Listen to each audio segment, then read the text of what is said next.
My name is Jennifer Harrison. I am a mother of a child who was restrained and put into seclusion for 4 years at McCormick Elementary in Eugene, 4J. I was never notified. I didn't know it was happening until I walked in and found him screaming face down on the ground with 2 adults sitting on top of him. I felt moved to speak on this one because as a person or as a mother who has been in that experience, my only recourse at the time was to file through IDEA, which resulted in a due process case that we won. But in winning, there was nothing for my son or for my family. He has still not received special education services since that time, since he was removed. I think it would be great. I filed a complaint with 4J and asked for an investigation. They went through the process of investigating, but surprise, surprise, there was nothing wrong with what they did.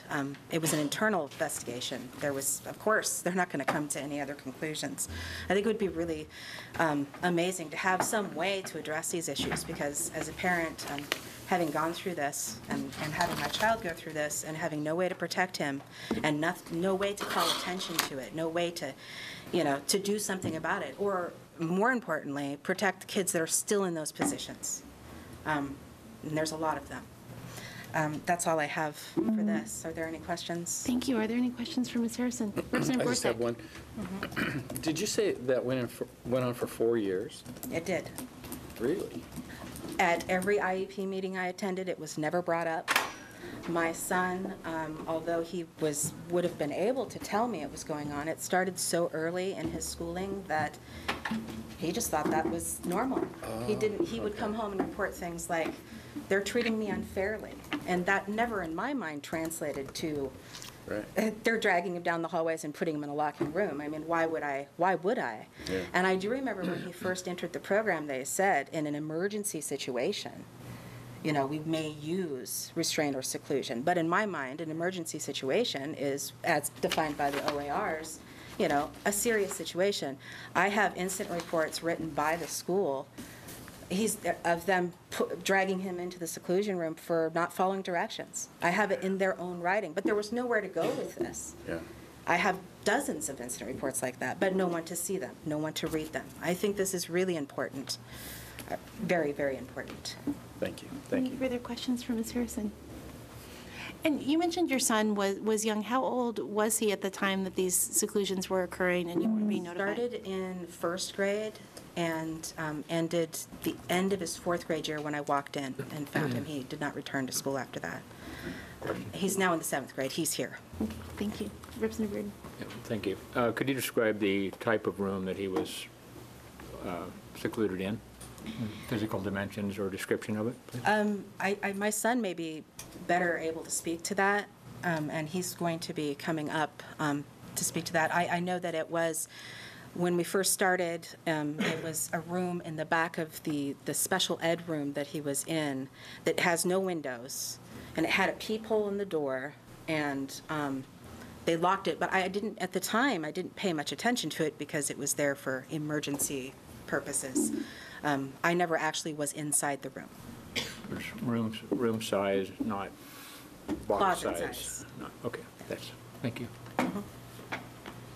I'm Jared Harrison. Thank you.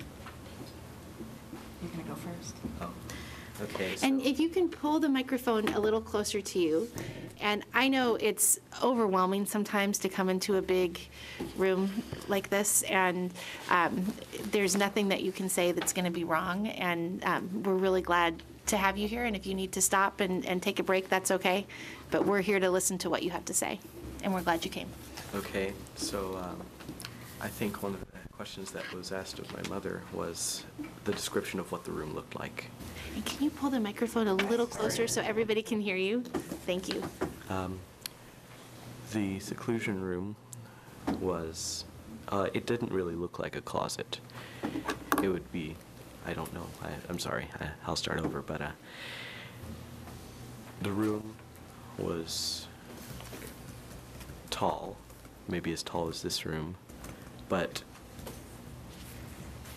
it was not very long, and it wasn't very thick. I'm trying to remember exactly what it looked like, or see if I can remember what the material the walls were made of, but the walls were, I remember them being some kind of scratchy cloth that was ridged. I don't know what it would be used for, but in the time that I was being put into the seclusion room, it had 2 different stages. One was, in the first few years, it was just a door and a peephole, and the people would stand in front of the door to keep you from going out. But a few years later, they had put in a window and a big red button to magnetically lock it, where as long as the button's being held, the door can't open. But I remember being put in it at least every day, usually for punishment, and I remember that most of the other people in the special education room didn't really go in as often as I did. And I remember one of my friends had ADHD, and he was put in a lot as well because of the actions that his disability were causing. And as far as I know, I think that all the teachers were aware that he had ADHD, and they were, well, that just leads to the seclusion room there was never an emergency, ever there. It was only used for punishment, for the smallest of things. I remember in an incident report, I threw a 10-page paper ball at a teacher, and they put me in the seclusion room for it. I wasn't allowed bathroom breaks.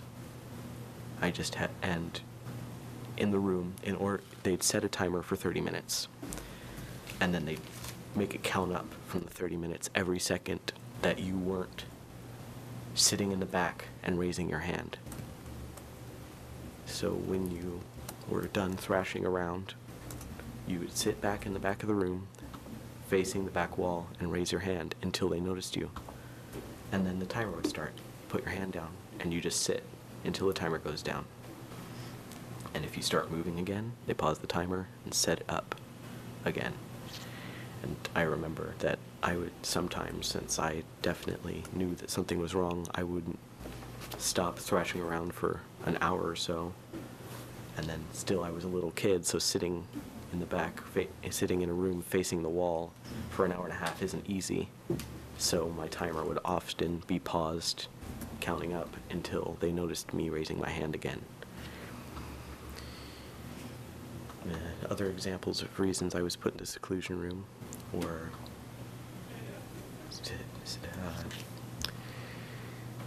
not following directions, like was already said, as well as the 10-page paper ball.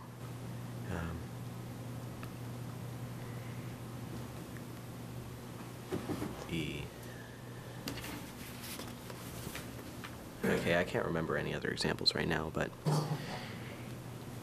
yeah, every day, as far as I can remember, in the last few years. And in the beginning, that it didn't really happen all that much, but later on it did. When I was in the seclusion room, sometimes the other kids would pick on me, like in the first years when they still had a peephole, so you couldn't see what was going on. One of the students came by and turned off the lights, and there's no windows. The only light I had was a little peephole. And I kept screaming out the door, "The light's off, please turn it back on," and nobody paid attention to me. I know they could hear me. And then finally, when I saw that the peephole was covered up, that they looked, that's when they turned the light back on.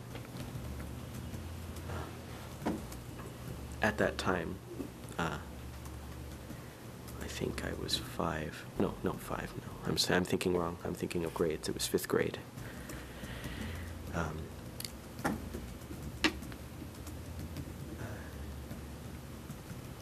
Doing good, just that will help remind you of where you were at. Okay.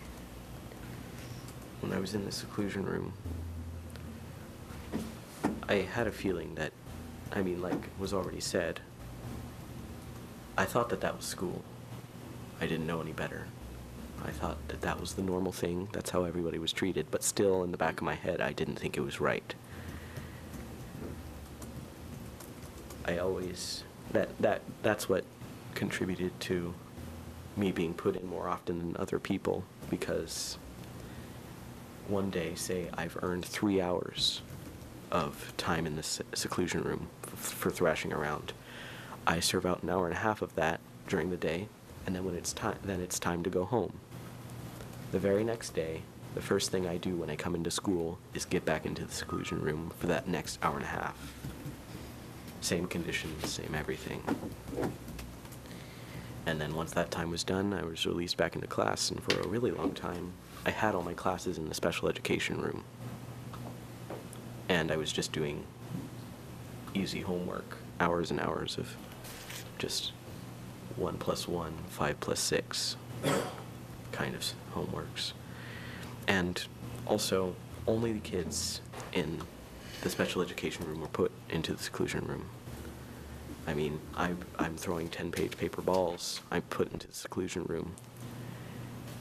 Somebody out on the recess ground gets into a horrible fight and injures somebody in a non-horrible way. I mean, like punching somebody in the face. They get a little slip, a reminder slip that I don't remember what exactly happened with the slips, because I was always put into the seclusion room instead, so I didn't usually get slips. I was lucky if I got a slip. But yeah, that's pretty much all I have to say, all I can remember. Well, thank you for sharing your story about this. Went into the seclusion room when you were, and you used the phrase thrashing about. Did going into the seclusion room help you feel more calm? No. Of course not. I mean, you have 2 adults dragging you into a room and locking the door behind you, and you're just a little kid and you don't know what's going on. You're not going to be calm. And I know nobody else in the room was calm. They were all freaking out because their friend's being locked in a room. It didn't help the situation at all. It made it worse. Much worse than it would have been if I had just sat in the timeout chair for 5 minutes with no locks, just sitting in the chair, which would be a normal thing for throwing a 10-page paper ball in school when you're a little kid. Just sit in the timeout chair for 5 minutes. Thank you. Are there other questions? Did you have anything you wanted to add? Well, I was planning on speaking too, but Okay. to No, I think just adding on. I know that we have a long list that we have to move through, and we have to clear the room by 1:15, and I have about 10 more people that are signed up. I do after. have something. Thank you. And thank you very much for coming and really kind of putting a face on this issue and this story. It takes a lot of courage to come and talk in a public place about anything. So thank you. So obviously, we support the House Bill 2756. I have put in public records requests to Eugene 4J School District requesting the numbers of restraint and seclusion.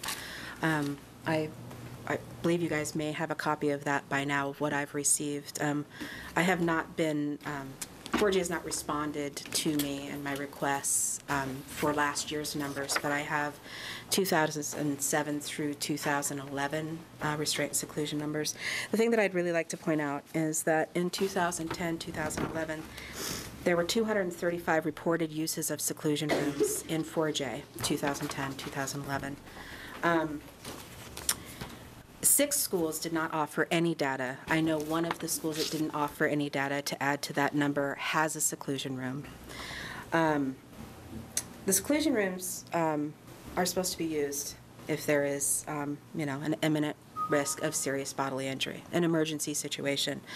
My question is, or I guess the thing I'd like to point out is, either there were 235 plus emergencies in the 2010-2011 school year, primarily in elementary schools, or the seclusion rooms are not being used the way that they are intended to be used.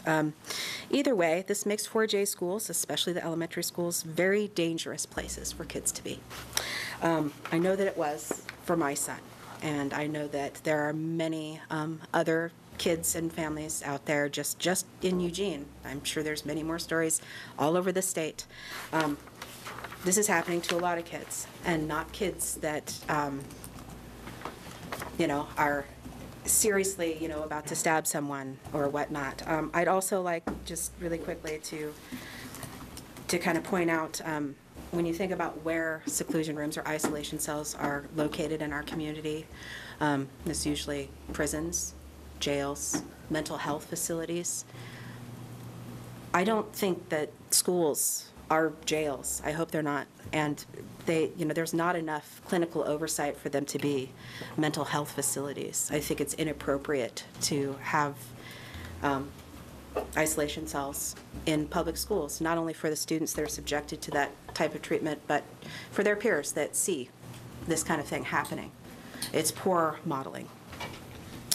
Thank you. I don't have anything else. Any other? Thank you very much. Are there any further questions? Thank you both for Thank coming. you all.